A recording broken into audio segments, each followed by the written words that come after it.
Well, this one looks more challenging. Alright, that domain, x values. Look left, look right. If I look to the left, I see this piece goes left forever. If I look to the right, I see this goes right forever.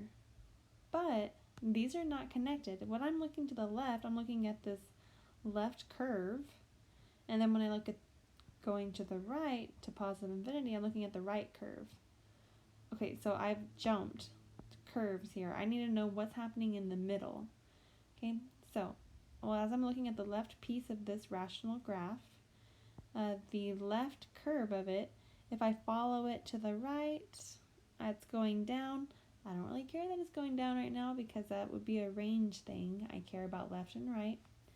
But as I look to the right of this curve, it's going right, but this is where my asymptote is. So remember, the asymptote is this imaginary line here on the y-axis that the graph gets closer and closer and closer and closer and closer to, but never ever touches. Okay? So this graph is going towards that asymptote, which is our y-axis. The same thing happens on this right-hand piece. If I look to the left of this curve, it's getting closer and closer and closer to the y-axis, but never touching. So it's going towards that asymptote. The asymptote is on the y-axis where x is always 0.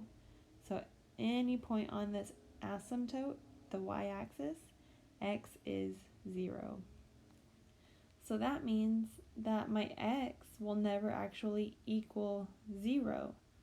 If I'm on this left piece, I'm trying to get to 0, but never quite make it. If I'm on this right piece, if I go to the left of it, I'm getting closer and closer and closer to the y-axis when x is 0, but I never make it. So x cannot equal 0 in this rational function. It can equal everything else because I see it goes left forever and right forever. The only value it's missing is 0. So here's how we're going to write that. For our inequality, we're simply going to say x cannot equal 0. For our interval notation, we always start with the smallest.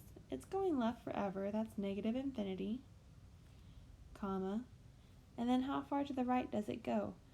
But I want to state that it's not going to equal 0, that we're missing that value in the middle. So I'm going to go from negative infinity to 0.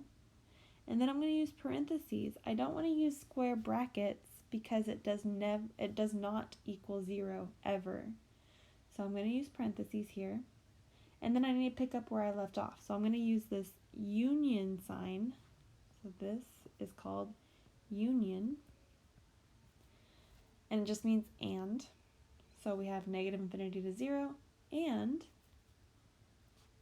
0 to positive infinity. So essentially what just happened here is that this first interval is for this first curve. It goes from negative infinity to 0, not including 0 because it never reaches it. It's an asymptote. That's why we've used parentheses. And the second interval is for this other curve.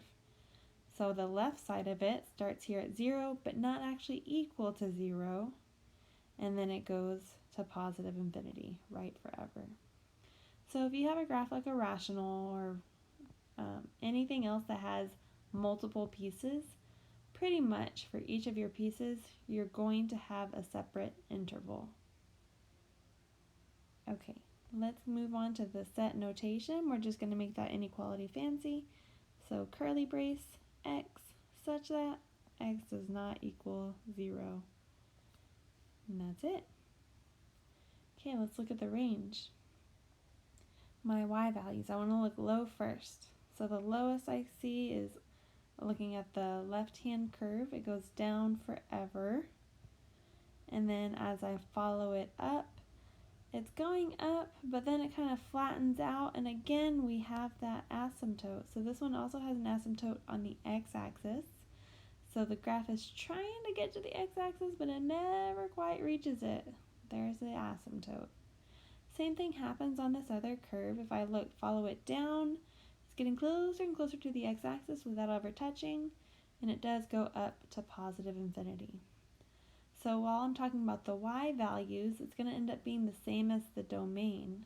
So it goes from negative infinity to the x-axis where y is always 0. It never actually touches 0, starts back up on this side, never equaling 0, going up forever. So for my inequality, I can just put y does not equal 0.